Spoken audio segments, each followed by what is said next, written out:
Hey, everybody. So, thank you for joining me this Wednesday evening. I am so glad that you've taken the time out of your evening to join me in a conversation.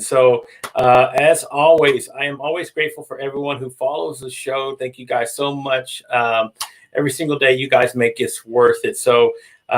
Let's go ahead and get all the particulars out of the way as usual, of course, guys. So, if you're watching for the first time, on YouTube. We are streaming live on YouTube. You can check us out on our YouTube channel, and that is at www.youtube.com/the letter C/ made from scratch broadcast. Do us a favor, if you're watching there on YouTube, hit the like and subscribe button. We are always trying to build our viewership there, and then hit the notification bell. It'll let you know whenever we do schedule new live videos, whenever new lives are on, like right now.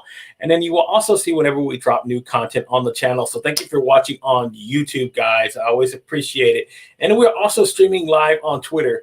So if you're watching us on Twitter via Periscope, guys, we're streaming live there. You can check us out on our handle on Twitter at MFSB Live on Twitter. Follow us there. I always follow back, so I appreciate you if you're watching on Twitter. And of course, we are streaming live on Facebook. So if you're watching on Facebook, you can check us out there, www.facebook.com/made from scratch podcast. A little bit different there on Facebook. And you can also connect with me on my personal page where I'm streaming live there. So if you are, drop it down in the comments. I would appreciate it very much as always. And of course, streaming live on LinkedIn, guys. So if you're watching on LinkedIn, you can check me out there. Send me a connection request, an invitation. I always accept, and I always love talking to new people. And then the last but not least, you can check us out on the website as well. And that's at www.madefromscratchpodcast.com. So thank you so much, guys, for watching there. And as always, you guys make this worth the while.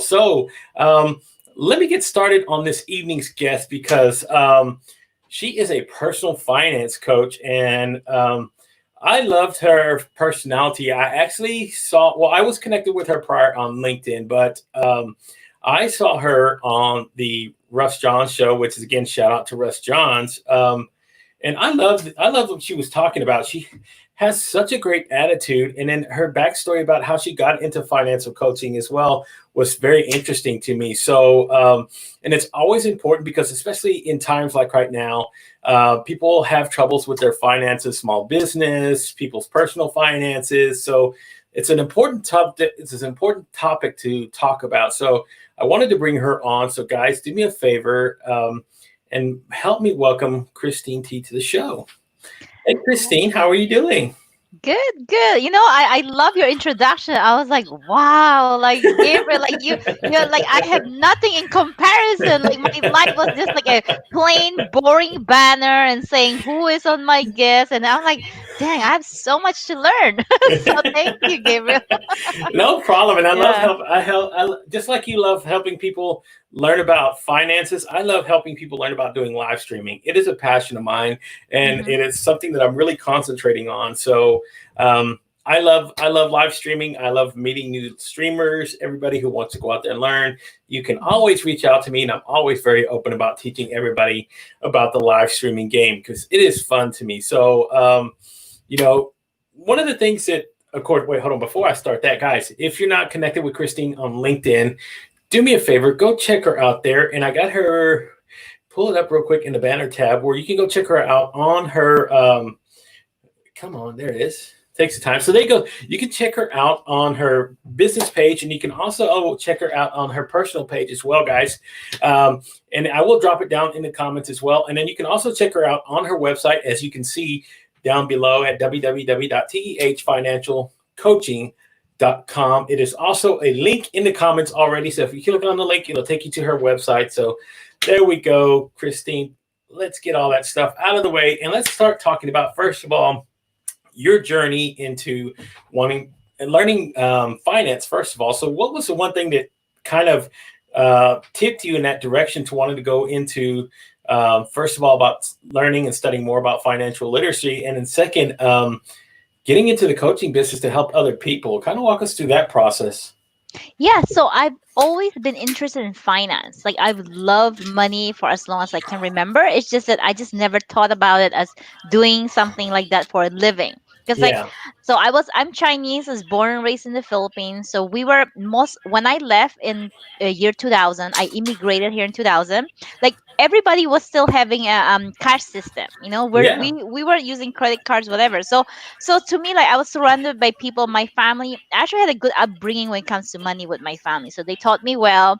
Like I never really I wasn't raised from a family that had issues with money or debt. So I was just already, I was lucky to have that environment to be good with finances. So I've always been good with it.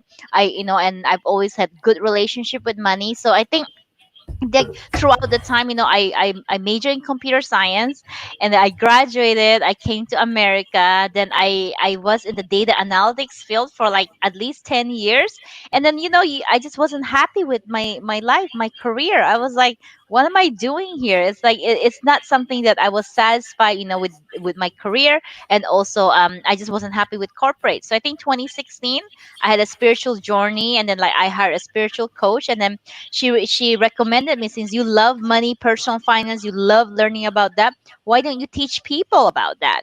So I was Yeah. like, well, who's gonna pay me to do this kind of stuff? So I was like, who will pay me? So I was like, so she's like, yeah, of course you get paid. There are financial coaches out there. So even wasn't aware of, like, oh, there's financial coaches out there. So I started researching more into it, and then I started offering it in September 2016. So I did it for my friends and family first, and then for free if they're happy with my work. All I asked for testimonial back, and then I got a chance to learn about myself, how I like it, and then everything else. So that's what I would recommend anyone. Like if you're gonna get into any side business, side hustle, like do that on the side. Do not quit your job. Okay, so Yeah. whatever you do, keep your day job while you do this on the side and build it on the side. So, and that's where it went.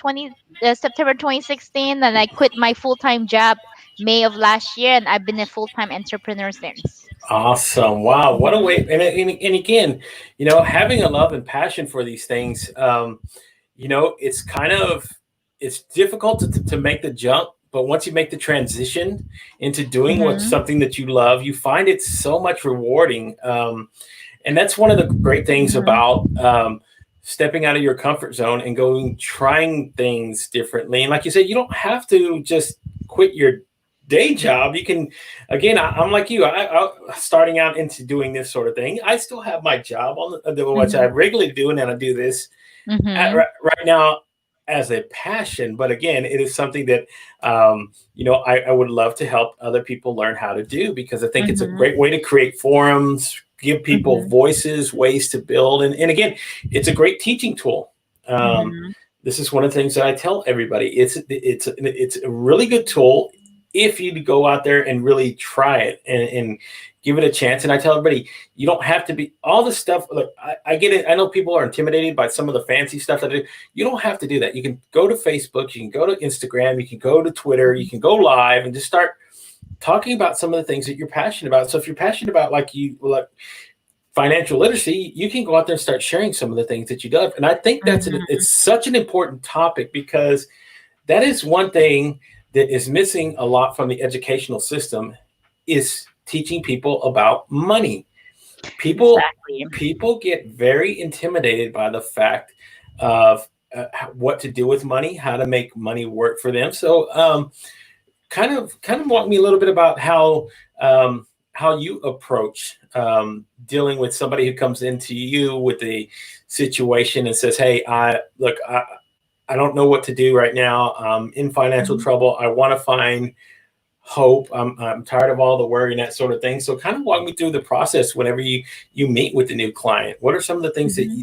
that you process as soon as you start meeting with them? Mm-hmm.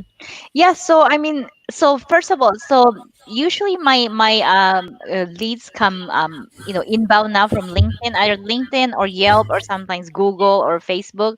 So our first meeting really is like I just try to get to know them, what are their needs. And then normally for a lot of them it's like they don't know where their money goes. They're just Mm, not aware, like they could be making a lot of money, but they're still living paycheck to paycheck. Actually, a new couple client of mine, they won't make very good money in Silicon Valley, but they feel they're living paycheck to paycheck. So and then they have Yeah. a very high lifestyle. They have a very high lifestyle. So we need to get into the hard conversation soon. I only had one session with them, but later on we're gonna get into the hard conversation soon. So if you wanna live this lifestyle, which is like, I mean, it's a lot of money. They have to they have a very huge mortgage. They have a bunch of other stuff. So then if you're gonna live this lifestyle, you're gonna need a lot more when you retire. But Yeah. if that's what you're happy about, but it's my job to determine, is that lifestyle making you happy? Like, are you just keeping up with the Jonases? So are you, so then do you really need this big house, this expensive house? So that's my job. Like, actually before I had a headline that says FBI, Financial Behavior Investigator, but now it's Money Queen. So I'm like trying to say, do I maybe put both of them together in my headline? So actually someone gave me the Money Queen title, but and then the FBI, someone else came up with that. I'm like, okay, so I thought that was kind of cool, those two things. Yeah. So, again, when you start talking about finances, right? Mhm.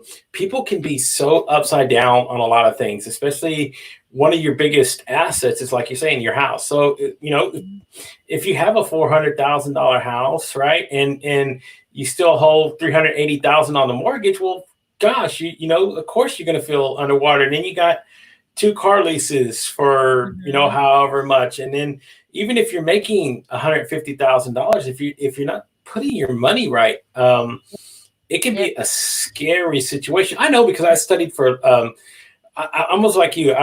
I study a little bit of everything, and I mean when I say a Mhm. little bit of everything, I study culture, Mhm. religion, finances. Mhm. So I got into like Mhm. a lot of learning about like what like certain like Dave Ramsey teaches things about living debt free, right? That's one Mhm. that's one way. You can see how Robert Mhm. Kiyosaki teaches it another way, Mhm. um, Mhm. because there's not every system's going to work for everybody, but Mhm. again, it's also good to learn at least certain aspects. What may work from one will work inside Mhm. of another, and that sort of thing. Because I try. That's what I try to get to my point in life right now is to get debt free. I want to Mhm. live and use my whatever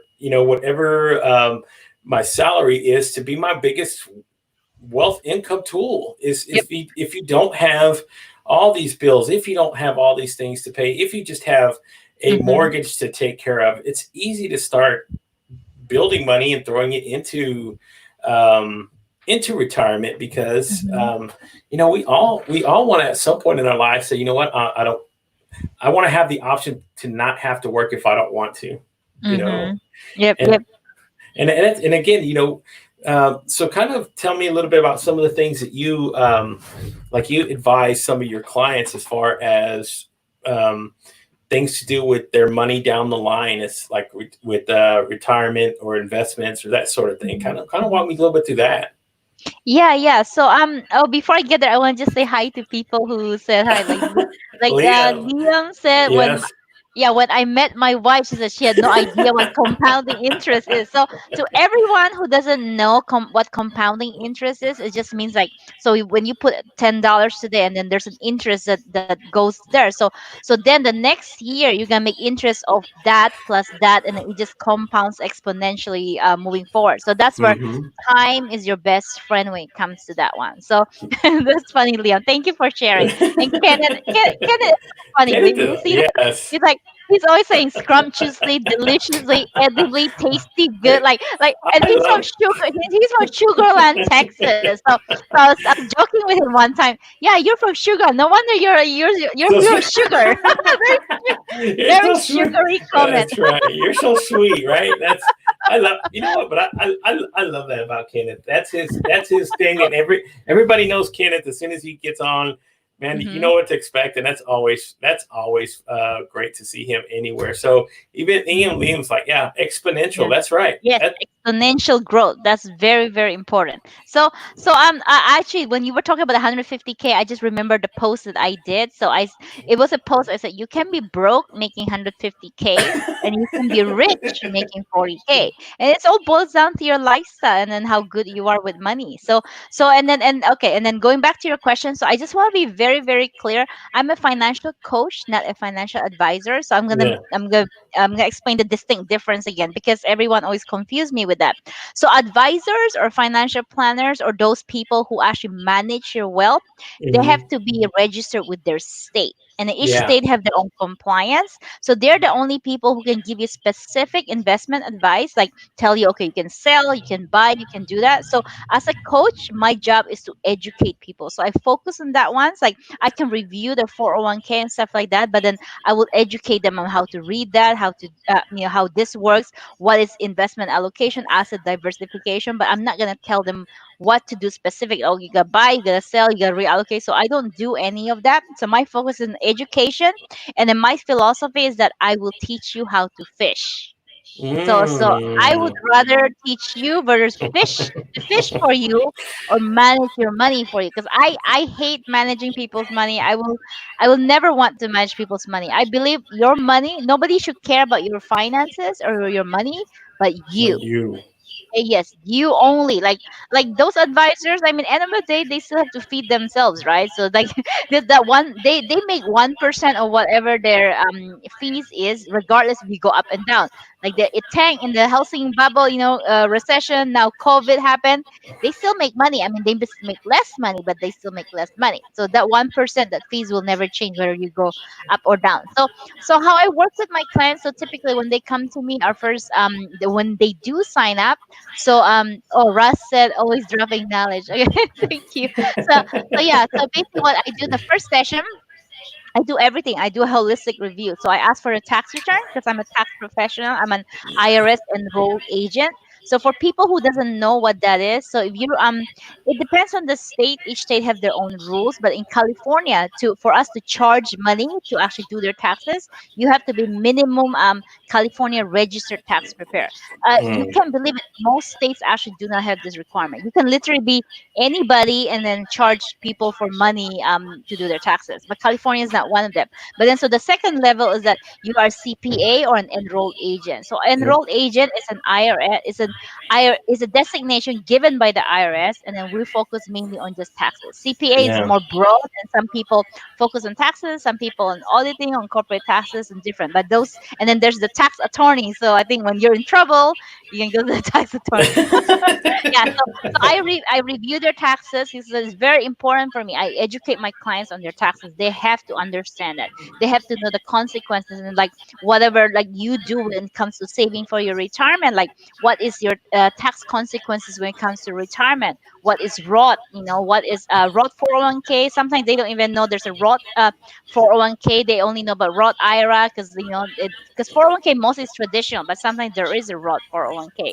So Yeah. I educate them on that, like what is it's called income diversification or tax diversification in during retirement. So it matters, like your social security is taxed depending on how much you make. So we have to talk about that, and then we'll talk. I review their paycheck. You can't believe it, most people don't read their paycheck. Like Oh yeah. they don't understand their paycheck. Like how did you go from like $1,000 gross to like whatever 900 or 800 net? Like what happened in between?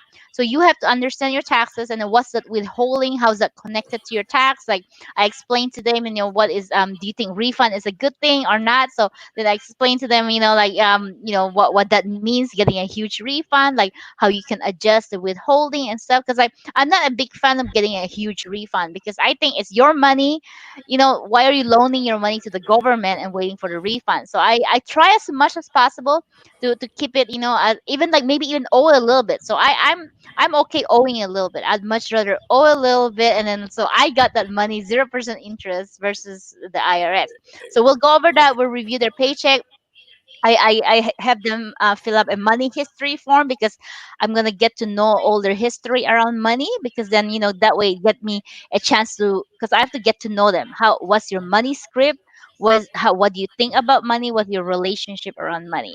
And then I have Mhm. them fill up a spreadsheet with all their holistic finances, so I can review where they're at. So then we can kind of just go from there. Each client's gonna be different, but that's how we get started. Yeah, and of course, there's so many different, like you said, there's so many different things that people don't pay attention to when they go out and fill out that application and get hired, and they go, hey, here's your W-4, fill this out. Yeah, yeah, Where do I wait a minute, what are these, yeah, yeah. and I'm like you, I'm sort of of the same mindset, because I've, again, just reading and seeing what a lot of these guys say. Why are you going to let the government take your money and invest it in there, where you, if you essentially did the same thing with Yeah. in a mutual fund or a money market account and let it Mhm. grow, you're going to make more return than just letting them. But some people, they don't have, they don't have the they don't have the ability, they don't have the discipline to say, you know what, I need to do this. And that's one of the things that I think people like you teach them, is how to build discipline with what they do with their money. And that's what the wealthy do. They let their money work for them. They figure out the Mhm. smart ways to let their money work for them, instead of Mhm. them working for their Mhm. money, like you said. And you can, Mhm. Yep. again, you can have a $200,000 income Yep. and still be poor. Yep, yep. And then this is something important that I teach my client. I show them the tax bracket. Most of them Yeah. they don't even know. I show them what is the federal income tax bracket, what is the long-term gain tax bracket, and then they can clearly see. Like, I mean, sadly, I think Congress made taxes is for the rich, right? It's like it's not meant like the people who work hard. You see their bracket. It's federal. The federal alone is very high. California, actually, our tax is not too high, but then if you look at the long-term capital gains, it's like 0% till up to, like, $70,000 or more. Like, I forget the exact range, but it's very high. You don't pay taxes if you only all your money is from the gains of long-term capital gains. So you Yeah. can just see, like, it's meant for the rich. It's meant for you to invest. So sadly, that's the hard Yeah. truth, right? And I think So, they didn't they raise that though? I think, like, for a couple, the $70,000. I think it's they raised it up a little bit more for a couple to do that, instead of just as an individual, because that was one of the things that I've had a lot of conversations about with other financial planners, Mhm. where we're talking about why they love, like, you know, a whole life policy as opposed to a term life policy, because Yeah. they talking about putting your money in there tax free. But the thing is, um, you know, if you die, though, you don't get the money from the payout. You just get paid Mhm. what the face value of the policy is. And that's one of the things Mhm. that, where I was always like, well, I mean, if you're making that much money, though, I Mhm. mean, why, um, I don't think that's that sort of big deal, where you could, if you got like a term life policy for 20 years, right? Mhm. You're paying a minimal value, Mhm. and then once you completed the term of the 20 years, well, if you're smart enough with your money, you won't need insurance. Yeah, You know, I'm with you there. I'm because there's two types of people, right? That the invest in term, I don't know, buy term and investor rest, it's, put money in whole life, but and so I'm in that boat on the term life. And then I've talked to, like, have several financial planners on my show, and then they agree on that. And then the people who say whole life, they're the salespeople who's gonna convince you. Of course, they're gonna tell you because that's what they sell you, right? that's what And then they you don't. want. Yeah, most of the time they are trained people to sell you, because Yeah. this like, like whatever, this big company, they have so much budget for marketing. They know exactly what to train you, so you know what to tell the people. So always do your homework, like do your due diligence. What is the background of this person? Like, most of them, they don't even know much about finance. They're salespeople. They're salespeople. They're marketers, so they know the right words to tell you. So be very careful, because, like, end of the day, what is life insurance for? Is to insure a life. Okay, it's to Yes. insure your life, like if someone is financially dependent on you. So who are typically financially dependent on you? Then you have to ask, like, is your wife, your husband, and your kids? So let's say Kids. that, yeah, if you have kids. But I don't have kids, so it's like, oh my god, I had like one financial planner try to sell me whole life.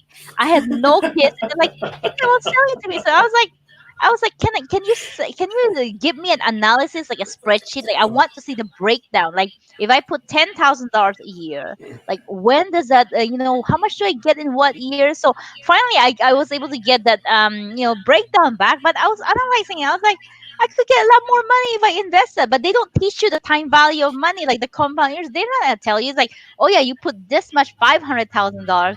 you get $600,000 back. I'm like, yeah, right. If you put it in the market, those like years is gonna make a lot more than that addition. It's not just a plain math addition. Right. So you know, I explain it to you. Yeah, a good growth mutual fund, if you invested in there at the Yeah. same time at 12%, that's where you let Mhm. compound interest work for you. Yep.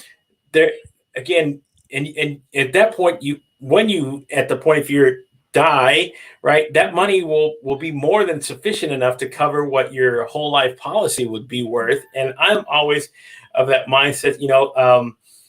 I I'm like you. I get it. They're trying to make a living. Yeah. Um, I understand that, but I also think that this is where I say people do not have enough financial literacy. Yep. They don't understand the facts of what they're buying into, and that's why I stress to so many people that, hey, if you don't have a financial coach or a planner, reach out to one. I mean, Yeah. uh, there is so many things that you can go out there and learn. One of the easiest but most difficult things for people to do is to sit down and do a budget. I mean, Mhm. and it should be pretty simple. I mean, I only took like a couple of years of accounting, but I also figured out that Mhm. assets plus liability, or assets minus liabilities equal capital. So, Mhm. it's the sort of thing. If you spending more than what you're bringing in, you're going to be Mhm. in that little bit of a wormhole of Yeah. the rat race. And again, Yep. um, I always have always been of the mindset to expand what I know about money, because Mhm. again, some people have the ability to make it, they just don't know how to manage it, and Yep. that's a scary process. There's guys who, again, and not, I hate to use this as an example, but like spending $80,000 to get into a career like Mhm. teaching, where Mhm. you're going to not where the potential to earn Yeah. isn't going to be the same Yeah. turnover. You take on a lot of like student loan debt and that sort of thing, and then you're already starting underwater before you've Yep. even. Yeah, I know. I actually have a client right now. Like he wants to go to like UC Berkeley for MBA, but then if he just stay where he's at, they're actually paying him money to actually go to school. So I'm trying to, I try as much as possible not to tell my client what to do, but I tell him, do go to the pros and cons, emotional reason, financial reason. If you do this way, you're always on passive net worth. If you go this way, you won't be working 2 years. Plus, UC Berkeley is very expensive. So So, you have to see, like, what have you done? So is it really worth it? So you have to do the analysis. So option A or option B. But I think his heart is kind of set on option B. But so I want him to make write the exercises first, and then we're gonna talk about that. Yeah. yeah, and again, that's one of the things about having a financial coach to can at least lay that out in front of you. And I think sometimes you need to hear that from a different voice than just somebody that you're connected with, a friend or something. Because a friend, of course, is going to say, "Oh yeah, it's good to go get your MBA. That's awesome." Mm-hmm. Think about all the potential, but then again, um, the potential can still be there. Just don't take on that big, massive hit. That's a lot to work out under. And let me tell you what: if you start getting underwater with those loans, Uncle Sam has a way of getting his money. He will hunt you down, and you won't even know it. You'll get a paycheck one day, and it'll say minus Sally Mae, and you go, "What the heck was that?" Yeah, yeah, yeah. That's why, like, one of the other reasons I also major, not major, like I got my enroll agents because you can never run away from taxes. And I'm gonna live in United States. I love this country. Even with all our problems, I still love our country. So if you can't run away from taxes, might as well make them your friend. So Yeah, that's why I did that. And then I would rather educate myself on it, and then, like, educate my clients, learn about that, keep up to date, and then, like, and so that way it's like, I want to understand it. Like, I want to help my clients, make sure they understand their taxes, because there's no way you can run away from it. So, but unless you can do something illegal, or like like put your money in the Swiss bank or whatever. It's like, oh, I don't have that money. I have $1 million. What are you talking about? I don't have $1 million. yeah, right. Like that's That's not ever happened though, right? Oh, That's I oh my God, I had not client but prospect who came to me. He said he owned a rental property in Qatar. So mhm. Qatar, he said that they don't tax you there. So, but because here in US they're very strict that you have to report foreign any foreign It can, assets, foreign yeah. investments. So rental property, rental income, that's foreign investments income, right? So he said Mhm. he has not reported anything the past 10 years. 10 years. So Wow. when he came and told me that, first of all, foreign is very tricky, and lots of professionals are like they will run away from anything about foreign, penalty or any issues like that because that it gets very complicated. Second, he didn't pay for 10 years worth. So I told him, I think you need to go to see a tax lawyer. That is Yeah, beyond my scope. right. Here, let me give you a I, card. Let me give you a card. This gentleman yeah. here. Oh no, no, I had to refer him up. So that I mean, yeah, IRS can penalize you pretty heavily. We don't report your foreign investments or foreign Yeah, assets. so that's Yep. one that Mm-hmm. is that should be one lesson that everybody should learn is do Mm-hmm. not play with the IRS. Let me tell you what, every crime boss, every kind Mm-hmm. of mobster, most of them have been thrown in jail not because of the crimes Mm-hmm. of robbing people or killing them. Mm-hmm. It's because they tax evasion, Mm-hmm. racketeering, all these things we're Oh, not paying. yeah. So So I just remember a movie Blade. Who was that? Who was that? Who was that actor? Wesley Snipes, and Yes. I Okay. know So what you're going to I, talk I about. Go I ahead, was go ahead. I was on this other live with Trevor, so he brought that up. So it made me watch the entire series again. So I actually I didn't even read about his story because I just recently got into taxes. I'm like, he went to jail because I mean, come Because on, like I mean, was it worth it? You're making millions of dollars and you still had to evade taxes. I mean, come on. yes, So I because didn't understand that. there's Mhm. people that have that mindset that I don't have to pay taxes. Yep. They get it in their mind, and guess what?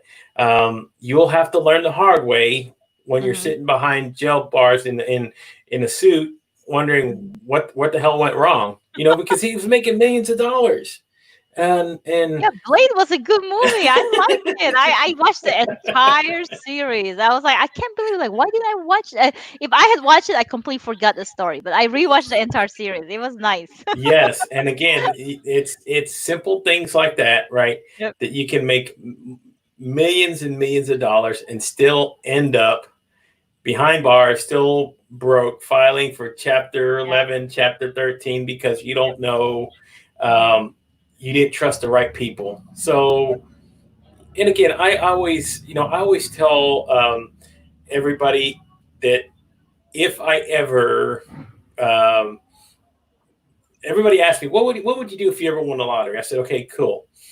People have asked me this before, and we got into this conversation. I said, you know what I would do? I would hire 3 sets of lawyers and 3 sets of accountants. And they go, why? And I said, first of all, I would have my first accountant process all my returns. I'd have it send it to a secondary accountant that knows nothing about the second one, and then send it to a third. And if it all comes Yeah. back right, I'll trust it. And then I'll send it to my lawyers, and then I'll send it to my second lawyer and my third lawyer. Right. So I like that. I like that. because again, you're talking about money and trusting. And again, if you have somebody that you trust, right, and you've known for a long time, um, that's cool to go to. But when you're talking about multi millions of dollars, Yep. that's when you really have to really pay attention because you can lose a lot. I mean, I see this all the time. Athletes, right? Athletes here in this country, they go out and they make millions of dollars, Mm-hmm. and before you know it, they're broke. It's all gone. They don't figure out Yep. what happened to Yep. it. Yep. Yep. Managing money. It's again, I know people like athletes like that who can make millions of dollars, but they also Mm-hmm. can lose millions of dollars Yeah. because Yeah. not Yeah. trained. Mm-hmm. I Not think Tony Braxton is broke. Like I saw that. I think because I watched Oprah and Ellen DeGeneres sometimes. I think there I yeah. saw once Tony Braxton. I was like, what? Wow, she was actually one of my favorite singer before. I don't know where she is now. And then look at Michael Jackson. Like he's dead, but they're still fighting over his estate plan. He doesn't have any estate. Oh, actually, I had a one estate planning attorney came on my live. I have two more estate planning attorneys coming on my live because you can never have enough conversation about No, estate no, planning. So we're no. gonna talk about that different perspective, but just it's just sad. Like, I think Michael Jackson. I mean, like, I don't know. I mean, besides his mental issues, but he has financial issues too. But then now that he passed away already, even till now, like, it's not settled yet. His estate plan, like, IRS want more money. His lawyers trying to. It's actually a really cool topic because one of my exam questions we're studying about the estate plan, about the estate Michael Estate planning. Jackson Yeah. for our enrolled agents. So it's really interesting. IRS is trying to say that how his value of his estate is actually really much higher because they want us tax it more. Yeah. But his lawyer is trying to say no, his value isn't worth that much because of all his controversy and everything. So they're trying to make it lower Ah. so that way they don't have to pay so much. So they're still fighting over that, like what is Yeah. the value so they can determine how much to tax. So it's actually Yeah. pretty interesting. Yeah. And that's one thing. Yeah. Again, that's one thing that when you talk about finances, right? It's not just about what you do while you're alive, right? It's about what you do. That's also when you're no longer here.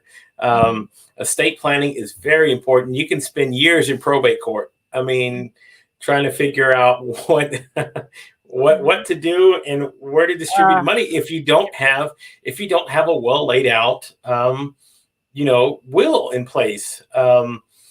Because again, you're talking about I mean, look at Prince. Prince was another one that passed away, and Yeah, again, yeah, I mean, multi-millionaire guys got, I mean, tons and tons and tons of money, yet here they are still trying to figure out what to do with the estate and how to and again, it gets messy, but it's something that, again, you have to realize at some point that 100% of the people born are going to die. yep. So it's best in your best interest to, if at least if you haven't done it, go out and get a living will at least in place, and Mm-hmm. then go sit down again, like you said, and find a good estate planning attorney and lay out your best laid plans, because again, you leave it up in the open, you leave it up to interpretation, like what's going on with Michael Jackson. Hey, RS, it's more money Yep. here. No, it's less money here. And it's gonna take years for them to even find a settlement and go, Yep. okay, this is what we're gonna do. And Exactly. it's sad that it has to come to that. But Yeah. again, I think a lot of people don't take finances seriously. And again, that's why I Yep. say we have a big lacking hole in our education system about teaching kids um, what it is to have money. Mm-hmm. Again, because here's the scary part. Tons and tons of kids are getting out there and they're taking on millions and millions and millions of dollars of student loan debt, and not know and not Yep. knowing and not knowing they're going to have to pay that back. Yeah. Um, you Yep. know, student council teacher. I mean, your counselor tell you, "Oh yeah, go fill out your FAFSA form. Go get a student loan. Awesome, yeah, get in there. Come on, we'll get you into a college. Blah blah blah." Um, Yeah. you're 18 years old. Unless you know what you want to do with the rest of your life, picking Yeah. out a major, picking out where you want to concentrate your studies, Mm-hmm. um, a lot of those things are still left in the open. I mean, how many people have started college and then they change their majors, or they change this or Yeah. this, Yeah. right? Yep. And again, you're young at that point. You're still trying to figure out who you are as a person, and then you got to go out into the world. And then guess what? You graduate 4 years and you have $65,000 of student loan debt. Good luck. Oh yeah, go get it. Go get your first job, and no experience, no sort of contacts, no sort of things like this. And especially like right now in times like this where there's college kids graduating. I had a younger guy on the show, and that's one of the things we talked about. There's lots of kids graduating right now from college, and what the problem was, these kids are going to be entering into the marketplace, but then you also got people who got laid off, who have experience, right? Who are vying for the same positions. I mean, who are they going to go to at that point? Are you going to try to hire the kid that has no experience out of college and won't know how to do, or somebody who's had 5 years experience doing what you're looking for, who can hit the ground running Mm-hmm. and become a valuable part of your team?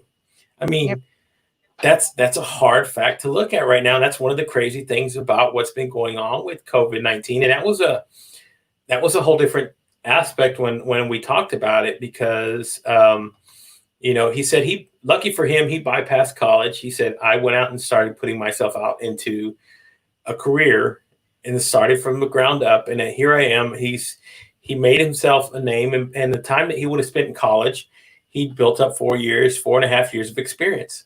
And that kind of worked in his favor because he's had other guys who were planning on internships in some of these places. And guess what? When COVID-19 hit, it said, hey, we're stopping all our internships. Guess what? Yep. Any jobs that you planned on before, they're gone. Yeah. And oh yeah, and by the way, you still have a student loan debt to figure out. Good luck.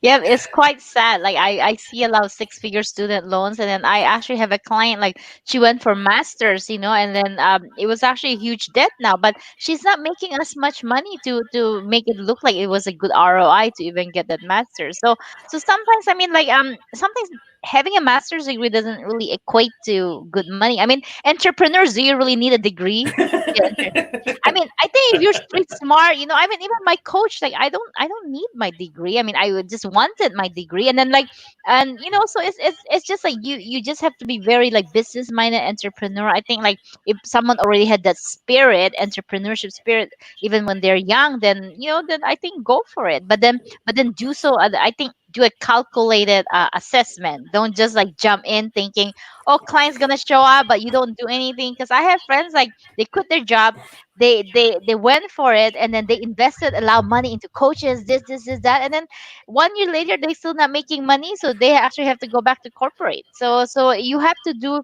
it, plan as well, exit strategy.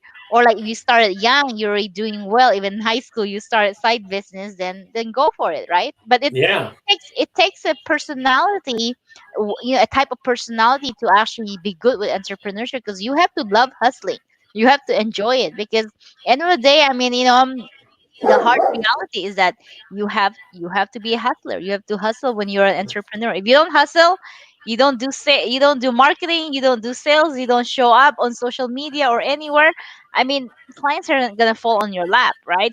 yeah, So you need to do the work. You have to constantly hustle. That's just the reality of it. yeah. And again, you just because, like you said, I mean, look at guys who are billionaires, Mark Zuckerberg, right? Yeah, he went to college, but he didn't even Mhm. graduate. Yeah. Steve Jobs was another one. Yep.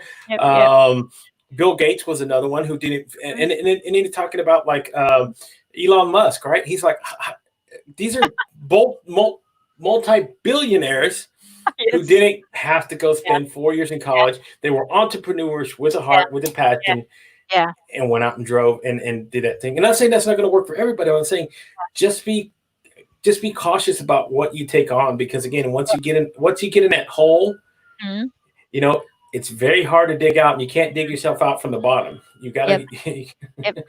It's very Yeah. hard. So And I have a guess, he's a financial psychologist, so he did as so he was saying that I asked him because he has a PhD, right? So I said, what do you think of like this college degree, this PhD? Because during our live conversation he was saying, yeah, most companies don't really care much about where it's coming from as long as you have a degree or master's degree. So he was saying like when you go to get a degree, master's degree, or PhD, whatever, you have to do it, you have to think of it as a business decision, a yeah, business decision. So look at the ROI, whatever. So it's not about anything else. It's about business. It's like gonna get you the right ROI. So for me, like I mean, I was starting on a master's degree before, a couple of years ago, but I decided like this is like I already study. I was working full time. I was studying almost full time at night to get my undergrad degree. I got my undergrad yeah, in computer science, and I just didn't want to repeat that life because I had no life. Like I literally had no life. Like full time and going, and then the weekend I was just studying. So I was like, forget it. I'm gonna go another route, and I'm just happy that I found this route, and I've never been happier. Like I just feel at home being an entrepreneur. I love this. I just love like running my own schedule, talking to you. Like social media is a yeah, job. Like it's a well, fun job. I was like, yes. what else can you ask for? So I mean, yeah, so I might not make as much as I was in corporate, but like I live a very fulfilled life, and I make enough, more than enough, to actually be able to to sustain a retirement life that I like, because I already did my retirement plan and everything, so I feel okay. So that's what you need to figure out. What is your happy money number that you can actually, based on your lifestyle. If you have expensive lifestyle, then you need a more higher amount of money. And then if you have, like a more, more conservative lifestyle, then you probably don't need as much. So figure out your happy money number. That's what I made it out. Happy money number. Yeah, right. And don't let the government figure out how much you need to live off of whenever you're that old. If Mhm. you have the chance now. I mean, that's the what it really just comes down to, is the fact that you have the ability to go out and Mhm. set out how you want to spend your quote unquote golden years. So, but let me go ahead and jump into the last question that I usually ask Mhm. all my guests, every guest that I've had on, and I'll go ahead and start asking you right now. So, whenever the book is said and done on Christine, Mhm. what kind of legacy do you want to leave behind, and what do you want to be remembered for? Yeah, I love that. So I want to be remembered for making a difference in people's financial life. Like I really want to be known for that. I want to be known like, okay, yeah, before they came to me, that their finances were a mess, but because of me, I've really helped them transform their relationship with money, because it all boils down to that relationship with money. Do you have a good relationship? So I want to be that catalyst to actually, transform that. So because like, once you have that good relationship with money, everything kind of just falls into place. But then that's the hard part for some people, because some people have a lot of trauma. They just weren't raised around with money. They don't have the practical environment, and then they don't have the emotional support. So there's a lot to go through there. So that's what I want to be known for. And I am, and LinkedIn, I mean, like I do LinkedIn coaching, but then like it was an accidental thing. More like I came on LinkedIn, I grew so much, and then people start asking me questions. So then I started doing the coaching. But then my primary business and passion is financial coaching, and that's what I want to be known for. So hopefully, yeah, I can help more people, and I'm gonna keep doing this till the day I'm immobile or can't do it anymore. There you But go. I love Right. what I do. Awesome. I've had a Yeah. great conversation, Christine. Thank you so much for taking the time out of your evening. And again, big shout out to Russ Johns for, first of all, having you on his show, because that's where I saw you. And I said, you know what? I got to reach out to her. So thank you, Christine, so much. And I know you got to run. You have another live to do. And she is a busy person on the go. And I can respect that, because I've been in that situation myself. So, guys, thank you so much for watching the show, joining along with me. As always, you can check out Christine. You can go to her website, www.tehfinancialcoaching.com. You can also reach out to her on LinkedIn or follow her on her YouTube channel. So she does post YouTube Mhm. content on there. There's a link as well, and you'll be able to click it in the comments, and then you can check her out on Facebook as well. She's on Facebook, Instagram, LinkedIn. So And she is everywhere. Well, except Twitter. I don't think well, she's on well, Twitter. I am on there, but I don't check Twitter. So yes, I am on Okay. YouTube. LinkedIn and Instagram are the two places I'm the most active. So you can, if you follow me there, I will definitely engage with you. Awesome. Thank you, Yeah, thank Christine, you. so much. You have a great night. I know you got to run. And then, everybody, I will be back here tomorrow, 7 o'clock, same bat time, same bat channel. I will be with my guest, Amanda Relea Voss. We've connected. She is a social media marketer. She does so much more than that, but we're going to have a nice conversation. And again, guys, thank you so much again, Christine, for taking the time out of your evening to have a conversation with me. And guys, please stay safe, stay blessed. Peace, love, and harmony. We'll get through this together, and united we stand. Okay. Bye bye, everybody. Y'all have a great Thank evening. you so much. Bye No bye. problem. Bye bye, everybody.